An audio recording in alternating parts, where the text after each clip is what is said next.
karamihan naman talaga ng mga giyera ay sinusulong ng mga malalaking bansa.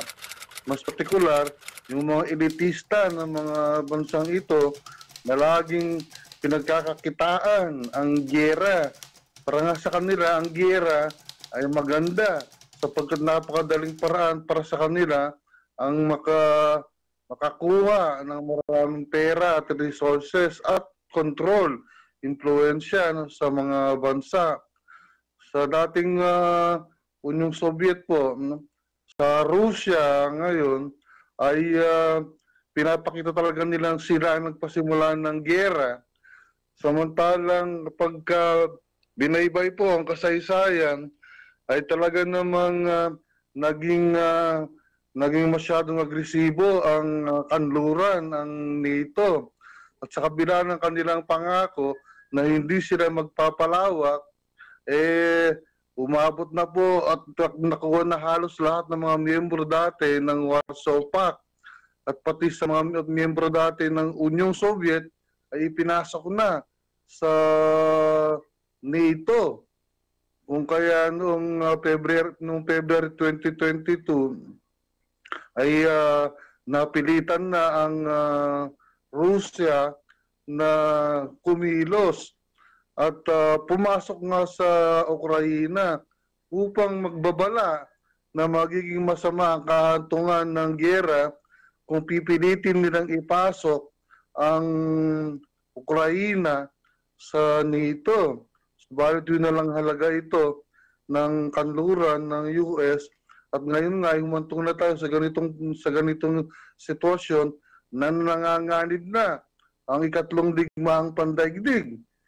Kasi nga ay lalo na ang Poland na agresibo at ang France itong huling mga araw ay narinig natin kung paano hindi na daw excluded sa kumbaga sa karta ang pagpasok ng mga tropa ng NATO sa Ukraina na sinabi namang tahasan ng Russia na hindi mangyayari yun at mawawasak lamang at mamamatay ang mga tropa na papasok sa Ukraina.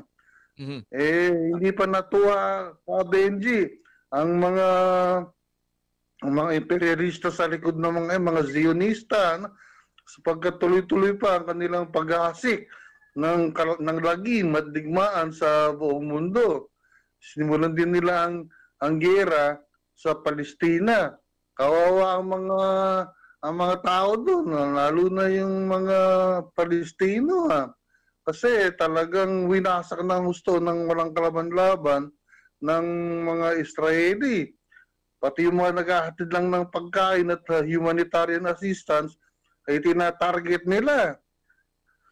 At nabanggit mo nga na pati dito sa atin, sa West Philippine Sea, ay nanganganib tayo kasi mas mapanganib pa nga dito sa West Philippine Sea ngayon kaysa sa Taiwan. Kasi ang Taiwan ay talaga namang pag-aari na iyan ng China. Hindi na nila wasakin yan. Gagawin pa ng paraan na tahasang mandigma. Pero dito sa atin, narito ang maraming resources at lang interesado sila diyan Benji. Sabi nga ni Presidente, hindi tayo paaapi. Ayan.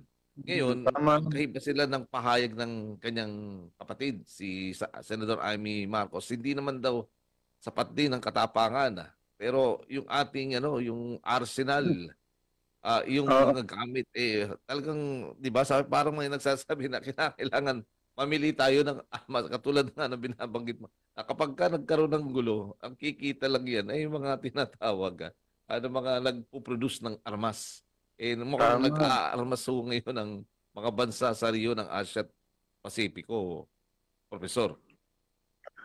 Oo nga, Benji, sila lamang ang kikita diyan. Tapos mapapahamak ang mga tao, ang mamamayan ng ating bansa. Totoo namang hindi matatawaran ang giting at katapangan ng ating mga kababayan. Subalit yung arsenal nga na sinasabi mo, na Wala talaga tayong magagamit diyan. At hindi maaaring puro giyera ang gamitin, lalo na pag naririyan ang Estados Unidos. Baka kagaya ng ginagawa niya sa Ukraina, na handa daw silang lumaban habang mayroong buhay na Ukraino hanggang sa dulo. Pero Ukraino tinutustos nila eh. Di naman sila, ganun nga, napakainit ng usapin na magdadala ng tropa ng NATO doon. Ano? Pero sa dakong huli, mga Ukraino ang nauubos eh. Kung sakali dito, baka itutulok lang tayo ng mga Amerika sa gulo. Ng Amerika sa gulo eh. Itutulok lang tayo. Pagkatapos eh, handa daw tapusin ng lahat hanggang sa huling patak ng dugo ng mga Pilipino. Kung sakali, ganun din ang sasabihin. Katapos sila ay mawawala na. Kasi yung April na, tinignan kung ating babalikan, ano? Eh, ilang buwan lang naman ng mga Amerikano dito na magsimula yung kalawanding mga pandaigdig, tapos sila ang sumuko. Sila ang sumuko, hindi na mga Pilipino. Sumuko sila, tumakbo sa Australia. Nag-iwan lamang ng pangako na I shall return. Ginawan pa natin ng monumento. Bumalik sila pagkatapos ng giyera. Kaya hindi pa asahan ng mga Amerikano. Tinrabaho na ng mga gerilya ng mga Pilipino at saka nagbalikan. Oo, nung nagtagumpay na mga gerilya, nagbuwis na ng maraming buhay, ng mga gerilya, ang hukbong pagpalayan ng bayan, pangunahin, at iba pang mga gerilya, ang hukbalahap pala, ang hukbalahap na naging hukbong pagpalayan ng bayan pagkatapos, ang hukbalahap ang totoong nagsulong ng ating pag-idigma para sa kalayaan ng bayan. May extra lamang ang mga Amerikano, sinasapawan pa ang mga Pilipino mismo. Wala naman sila talagang nagawa dito sa Pilipinas. Sila pa nga ang nagdulot na makahirapan dito. Dahil kung hindi sa mga Amerikano narito sa atin, maaaring hindi rin ganun kapangis ang gagawin ng mga Hapon. Katulad na nangyari sa Indonesia, anong panahon ng giyera, ay naglaro ang Indonesia. Tinitignan nila kung ano talaga ang interes ng kanilang bansa. Kaya nga, pagkatapos ng giyera, doon nakamit ng mga Indonesian ang tunay nilang kalayaan. Samantalang tayo, lalo pang hinigpitan ng mga Amerikano ang kontrol at pagkasakal sa atin. Kaya mula noon hanggang ngayon, ay huwad ang kalayaan natin dito sa sarili nating bansa. Yung mga leader na lamang natin na gumagawa ng paraan upang unti-unti ay mabawi. At ang bayan mismo gumagawa ng paraan upang unti-unti ay mabawi ang tunay nating kalayaan. Ang isa sa mga aral dito, Prof, sa kasalukuyang panahon, yung mga karanasan dyan sa Ukraine, hanggang ngayon nagpapatuloy na nakakaapekto sa world economy, global economy, talagang apektado ang ekonomiya ng mga bansa tulad ng Pilipinas. Pagka nagkaroon pa ng panibagong mga gulo, sigurado ang may tama ang global economy at kawawa ang mga mahihirap na bansa. At tulad ng Pilipinas na nagsisimula pa lang makabangon sa kahirapan. Oo nga ka, Benjit.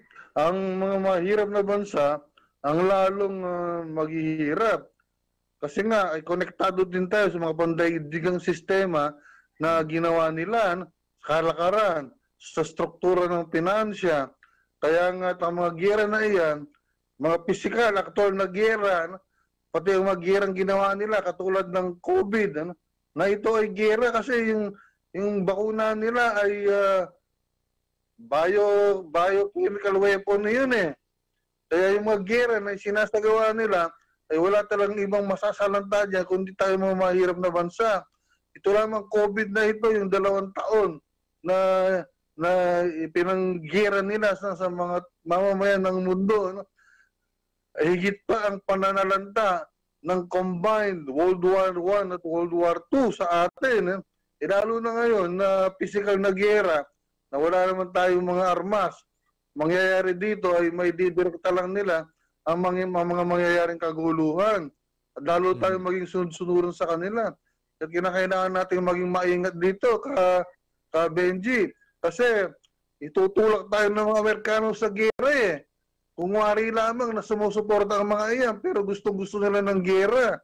Biro nyo, nagsimula na nga ang gera ng 2022, tapos itong 2023, bago matapos ng 2023, ay sinimulan uli nila ang gera sa Israel. No? At ngayon, tinitira pa nila, pati ang Iran. Pagkatapos ito ng pagpapasabog ng embassy ng Iran sa Damascus, pag humanti ang Iran, lalo nang lalawak ang giyera sa gitnang silangan. Tapos susunod pa tayo kung sakali. Narito na yung mga Amerikano, itong trilateral military exercise nila, hindi naman yung para sa kabutihan ng Pilipinas eh. Kaya maging maingat tayong lalo kapag nakikialam na ang Amerika. Inyong napakinggan at natunghayan ang Defense Files. Hanggang sa muli, maraming salamat po.